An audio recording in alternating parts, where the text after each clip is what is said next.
folks, hey, oh, this is something I do sometimes. Hold on, I don't need to just put on my glasses. I'm doing that also. This is something I do. Can somebody tell me when this nation turned into a country of rats and squealers? Rats and squealers and snitches, you know? People spying on each other, turning each other in, joining the neighborhood crime watch, people making anonymous telephone calls to tipster hotlines. Shit, it's not a tipster hotline. You know what it is? It's the rats and squealers hotline. But you know if they called it that, you know how many people would call in? Lots of them, because people got no fucking principles anymore.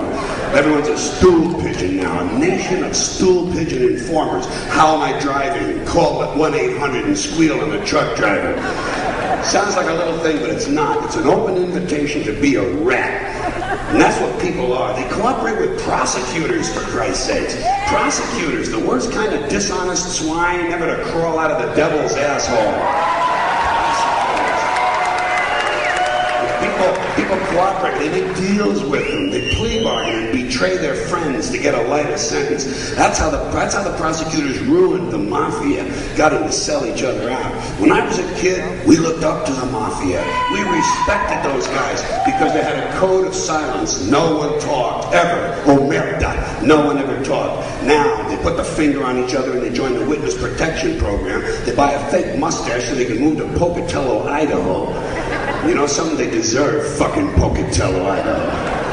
And speaking of places where nobody lives, did you notice that even those militia nitwits, the militia assholes turned into stool pigeons, the Montana Freemen, the ones with the serpent on the flag, remember they refused to recognize the authority of the federal government? Well, as soon as the heat was on, 2 of them caved in and they testified for the state against their friends, so they stayed out of jail so their friends could be sold down the river. Never mind the snake. You know what they ought to have on that flag? A rat.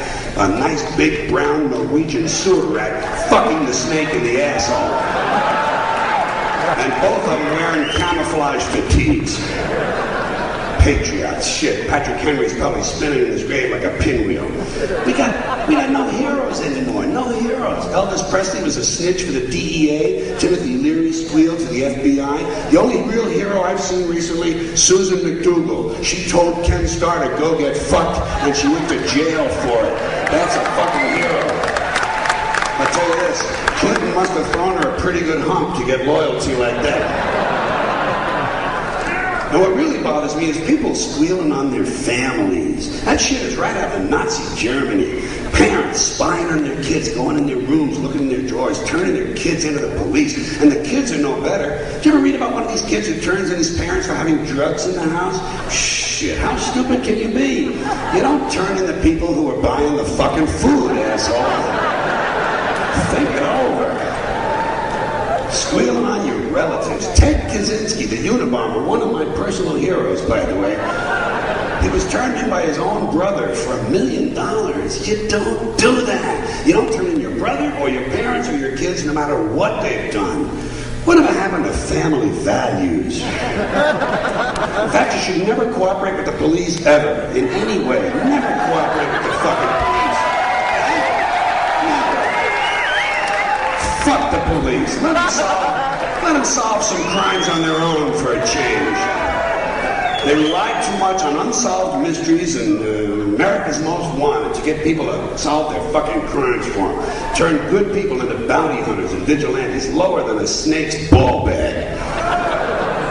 The mafia knew how to handle squealers in the old days. When I was a little kid, there was a famous bank robber by the name of Willie Sutton, wanted by the police. Willie, he had nothing to do with the mafia, just a plain good old-fashioned American bank robber. And he's riding the subway one day in New York, and some civic-minded prick named Arnold Schuster turned him in. But you know what? A mafia boss read about it in the newspaper, and he had Arnold Schuster killed, which is what he deserved, the yellow rat motherfucker. He should have minded his own business. You don't help the police. When we were kids, we went to the movies, we rooted against the police and for the crooks. And I still do. I love the crooks. Even if they come to my house and kill my whole family. Fuck it. I love them anyway. I love the crooks. I'd much rather hang around with a crook all day than with a fucking policeman, I'll tell you that. You don't help the police, and you don't plea bargain by turning in your friends. Tell you what, you people who believe in God, when you see him on Judgment Day, ask him if you can plea bargain. Tell him you're willing to squeal on your family if he lets you get into heaven. You know what he'll say? He'll say, fuck you. You fucking squealer, go to hell. He'll say, go to hell. Because even God hates a rat. You know what Jesus should have done? He should have beat the shit out of Judas. But he didn't, because he believed in all that love bullshit. But you notice this? He didn't squeal on the apostles, no. And he didn't plea bargain with the Romans either. He took what was coming to him. And we can all learn something from Jesus, even if it's not what we're expecting. There you go, baby. That's going to be fine. Don't worry about that. As soon as I got that motherfucker memorized, that's going to work real nice. Take out a couple of slow spots, that's all. It's going to be fine. Hey, that reminds me of something a third grade teacher said to us. She got us all together one day and she said, you show me a tropical fruit and I'll show you a cocksucker from Guatemala.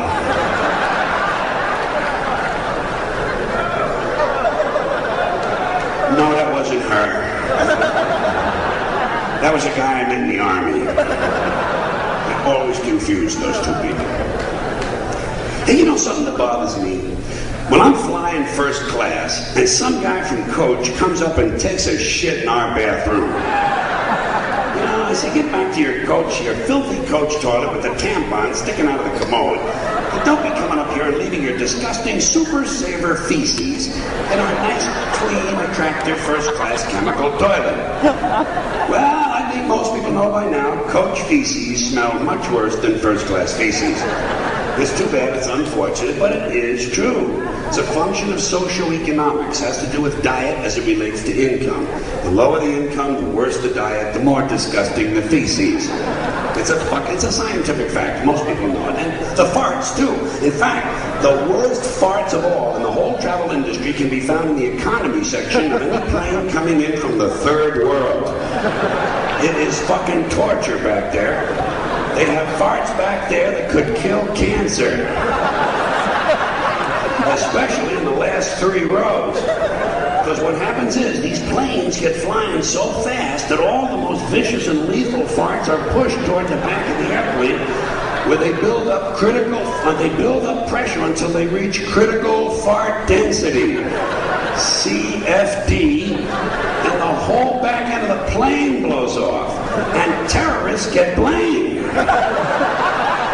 For these farts, these explosions that are nothing more than spontaneous fart combustion. And the FBI doesn't know this. They don't know what they're doing. They're looking for explosives. They should be looking for minute traces of cabbage and broccoli. These are the kind of thoughts that kept me out of the really good schools.